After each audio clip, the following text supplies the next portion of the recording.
సింహరాశి వారికి ఈ నూతన ఆంగ్ల సంవత్సర ప్రారంభకాల సమయంలో ఎలా ఉండబోతుందో ఈ వీడియోలో సవివరంగా సంపూర్ణంగా తెలుసుకుందాం. సింహరాశిలో ఏ నక్షత్రాలు వస్తాయనగా మఖా నక్షత్రంలోని 4 పాదాలు, పుబ్బా నక్షత్రంలోని 4 పాదాలు, ఉత్తరా నక్షత్రంలోని 1 పాదం కలిపితే సింహరాశి అవ్వడం జరుగుతుంది. చాలామందికి పుట్టినటువంటి కాల సమయంలో డేటా బర్త్లు లేనటువంటి కారణం వలన పేరు యొక్క మొదటి అక్షరాన్ని అనుసరిస్తూ ఆ రాశిని తెలుసుకునే ప్రయత్నం చేద్దాం. మా, మీ, ము, మే, మో, టా, టీ, టు, టే అక్షరాల వారందరూ కూడా సింహరాశి జాతకులే. సింహరాశి యొక్క అధిపతి రవి భగవానుడు. వీరికి రాశిలోనే ఉండబడినటువంటి రాశాధిపతి పంచమ స్థానంలో సంచారం చేయడం చాలా యోగదాయకం.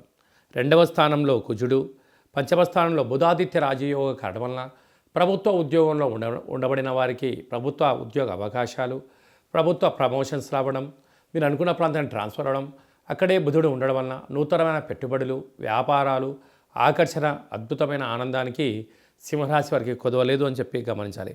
7వ స్థానంలో శుక్రుడు శని సంచార స్థితి ఉండడం వలన ప్రేమికుల మధ్య సయోధ్య, భార్యాభర్తల మధ్య అన్యోన్యత, నూతనమైన ఏదైనా పనులు ప్రారంభించాలనుకున్నప్పుడు బంగారు ఆభరణాలు, విశేషమైన కార్యక్రమాలలో ఐశ్వర్యం, ఆనందం ఈ సింహరాశి వారి సొంతం అవుతుందని చెప్పి కూడా గుర్తుపెట్టుకోగలరు. అదే కాకుండా అష్టమంలో రాహు సంచార స్థితి ఉండడం వలన సీజనల్గా వచ్చే వ్యాధులు వీళ్ళని వెంటాడే పరిస్థితి ఉంటుంది. సకాలంలో తిండి, సకాలంలో నిద్ర, సకాలంలో ఏ పనులు అయితే చేయాలనుకుంటున్నారో అవి నెరవేర్చుకుంటూ వీలైనంత వరకు ఆవేశం, ఆలోచనను పెంచుకొని ముందుకెళ్ళగలిగితే దీర్ఘకాలిక వ్యాధులైనటువంటి sugar, thyroid, paralysis, brain stroke లాంటి వ్యాధులను నివారించే పరిస్థితి అధికంగా ఉంటుందని చెప్పి కూడా గమనించగలగాలి. భాగ్యస్థానంలో ఉండబడిన విశేష యోగదాయకం. రాజ్యస్థానంలో దేవగురు బృహస్పతి సంచారం చేయడం వలన విద్యలో, ఉద్యోగంలో, విదేశానంలో, వ్యాపార రాజ్యంలో వీరికి వీరే సరిసాటి అని చెప్పి గమనించాలి. వ్యయంలో కుజ భగవానుడు సంచారం చేయడం వలన కుజదోష ప్రభావ కరడం వలన నిప్పుతో, నీటితో, యంత్రాలతో, ఆయుధాలతో, పవర్లతో దయచేసి మీరు చెలగాటమాడొద్దు.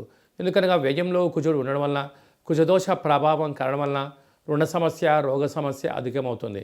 కనుక ప్రయాణం చేసేటప్పుడు తగు జాగ్రత్తలు అవసరమని చెప్పి కూడా మీరు గుర్తుపెట్టుకోగలగాలి. ఈ వీడియో మీరు చూస్తున్నారు అన్నట్లయితే కాళభైరవ స్వామికి స్మరణ చేసే సమయము, కాళభైరవ స్వామికి భక్తుడిగా మారే సమయం ఆసనమైందని చెప్పి మీరు గుర్తుపెట్టుకోగలగాలి. ఇన్ని వేల వీడియోలలో ఈ వీడియో మీరు చూస్తున్నారు అన్నట్లయితే కాళభైరవ స్వామి యొక్క ఆశీస్సుల వలన మీరు కష్టాలకు స్వస్తి పలికి ఐశ్వర్యం స్వాగతం పలకబోతున్నారు ఈ సింహరాశి జాతకులు అని చెప్పి కూడా గుర్తుపెట్టుకోవాలి.